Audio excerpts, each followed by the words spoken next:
அனைவருக்கும் வணக்கம். இந்தியாவுக்கும் இந்தியர்களுக்கும் என்னுடைய வணக்கத்தை தெரிவித்துக் கொள்கிறேன். மனன் வாய்ஸ் சப்ஸ்கிரைப் பண்ணலாம். எப்படி இருக்கீங்க? நல்லா இருக்கீங்களா? இன்றைய காணொளி யாருக்கு அப்படின்னு கேட்டிங்கன்னா, தென்னிந்திய ஃபார்வர்ட் பிளாக் கட்சியோட நிறுவனத் தலைவர் அண்ணன் கேசி திருமாரஞ்சி அவர்களுக்கு ஒரு தம்பியோட ஒரு கடிதம், ஒரு வீடியோ அப்படின்னு நினச்சிக்கலாம். அதாவது இப்போ அண்ணன் 2 காணொளி வெளியிட்டிருக்காங்க. அதாவது இந்த செந்தில் அவரோட கைது தொடர்பாக, அதை இன்னும் கைது பண்ணாதனால அவரோட பேச்சு கண்டனம் தெரிவித்து ஆதாரபூர்வமான சில விஷயங்களை அவர் சொல்லியிருக்காங்க. ஸோ அந்த காணொலியில் நம்ம எல்லா விஷயத்துக்கும் நம்ம பேச போகிறதில்ல. ஆனால் அண்ணனுக்கு ஒரு சில விஷயங்களை நம்ம தெளிவுபடுத்தணும் அப்படிங்கிறக்காக அந்த காணொலி. அதில் நம்ம சில விஷயங்கள் அண்ணனோட அரசியல் இருக்கலாம். பட் நம்ம அதுக்குள்ளே போகிறதில்ல. அண்ணன் சொல்லியிருக்காங்க. அதாவது என்னென்னா, பாண்டிய நாட்டில் இருக்கிற எல்லாருமே பாண்டியர்கள், சேர நாட்டில் இருக்கிற எல்லாருமே சேரர்கள், சோழ நாட்டில் இருக்கிற எல்லாருமே சோழர்கள் அப்படின்னு சொல்லியிருக்காப்புல.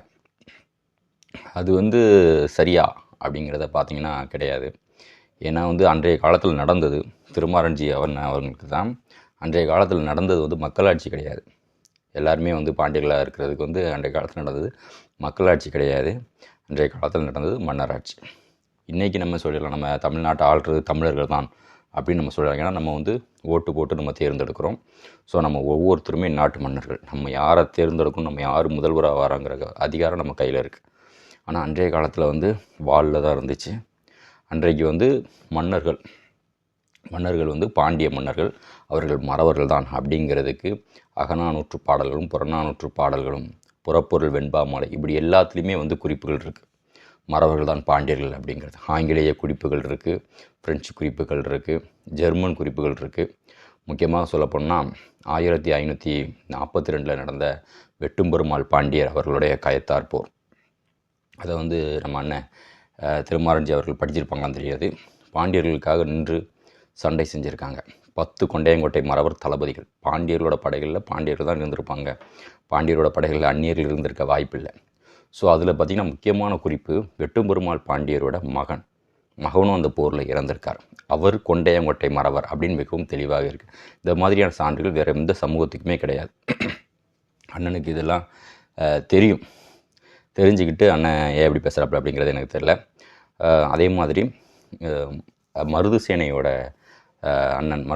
தலைவர் அண்ணன் ஆதிநாராயண தேவர் ரொம்ப தெளிவாக சொல்லியிருக்கார். மறவர்கள் பாண்டியர்கள் தான் அப்படின்னு ரொம்ப தெளிவாக சொல்லியிருக்கார். அவருக்கும் நமக்கு சில மாற்று கருத்துக்கள்லாம் அப்பப்போ பேசுவாப்புல. பட் ஆனால் இந்த விஷயத்தில் அவர் உண்மையை சொல்லியிருக்காப்புல.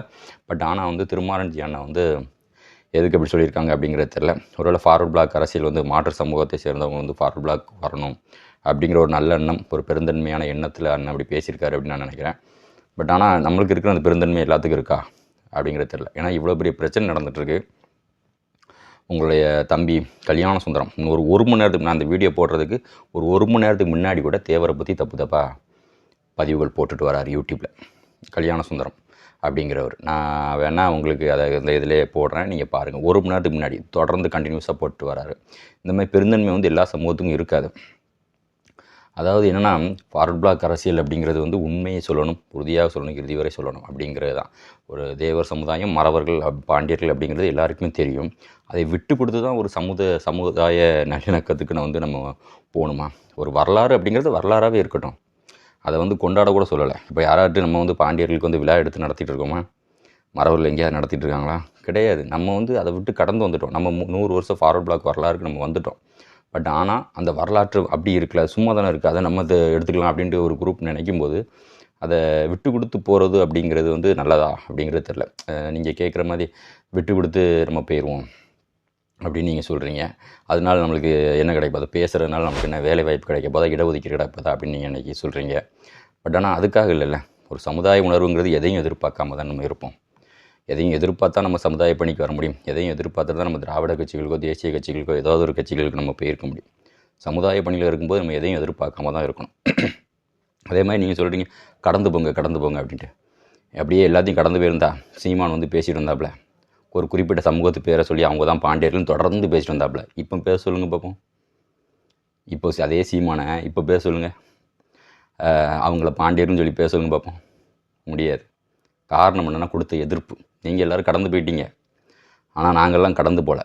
தொடர்ந்து அவருக்கு கொடுத்த அழுத்தத்தில், அவருக்கு எதிராக நடத்திய போராட்டத்தில், அவருக்கு எதிராக போட்ட பதிவுகளை, பேச்சுகளில் குறிப்பாக நீங்கள் சொல்கிறீங்களே எசைக்கு ராஜா தேவரும் சௌத்ரி தேவரும் பேசக்கூடாது, பேசுகிறத குறைச்சிக்கோங்க அப்படின்ட்டு. அந்த எசைக்கு ராஜா தேவரும் சௌத்ரி தேவரும் பேசுனதுனால தான், குறிப்பாக எசைக்கு ராஜா தேவர் சௌத்ரி தேவர் 2 பேரும் பேசுனதுனால தான் இன்றைக்கி வந்து சீமான் வந்து இனிமேல் பேச மாட்டாப்புல. ஸோ வந்து நம்ம எல்லாத்தையுமே வந்து கண்டு காணாமல் நம்ம இருக்கக்கூடாது இல்லையா? சமுதாய ரீதியாக நம்ம இருக்கோம், சாகிற வரைக்கும் சமுதாய ரீதியாக தான் இருப்போம். தெரிந்தாலும் வந்து நம்மளுக்கு இன்னொரு அரசியல் கட்டத்துக்கு போயிட்டோம் அப்படிங்கிறதுக்காக சமுதாயத்தை மறந்து அந்த மாதிரி நம்ம போகக்கூடாது. அந்த சமுதாயத்தில் பிறந்தோம், சமுதாயத்தில் கடைசி வரைக்கும் ஒரு இக்கட்டான சூழ்நிலை இந்த சமுதாயம் இருக்குது. வரலாறு திருடப்படுது, நம்மளோட உரிமைகள் எல்லாமே பறிக்கப்படுது, ஒரு அறப்போராட்டம் கூட நடத்த முடியல. இப்போ இக்கட்டான சூழ்நிலை விட நம்ம சமுதாயத்து பக்கத்தில் நிற்கலை அப்படின்னா நம்ம என்னன்னு தெரில. நிற்போம், கடைசி வரையாக நிற்போம். அதே மாதிரி நம்மளுக்கு எனக்குலாம் ஆயுசு முடிஞ்சிட்டுனா கூட எனக்கு அப்புறம் பேசுகிறது கூட ஒரு 4 பசங்களை எப்படியாவது ரெடி பண்ணிகிட்டேயாவது விட்டுட்டு போயிடணும். அந்த மாதிரி தான் நம்ம தொடர்ந்து செயல்பட்டுருக்கோம். ஸோ திருமாறன்ஜி அண்ணன் அவர்களுக்கு இதுதான். மறவர்கள் பாண்டியர்கள் அப்படிங்கிறதுக்கு நேரடியான ஆவணங்கள் நிறைய இருக்குது. அதை உங்கள்கிட்ட டைரெக்டாக கூட நான் கொண்டு வந்து தரதுக்கு நான் தயாராக இருக்கேன். ஸோ தொடர்ந்து வந்து இந்த பொது தளத்தில் எல்லாருமே பாண்டியர்கள் தான் அப்படின்னு வந்து நம் சமுதாய வரலாறை விட்டு கொடுத்து பேச வேண்டாம் அப்படிங்கிறத நான் அந்த காணொலி வாயிலாக கேட்டுக்கிறேன். நன்றி. ஜெய் ஹிந்த்.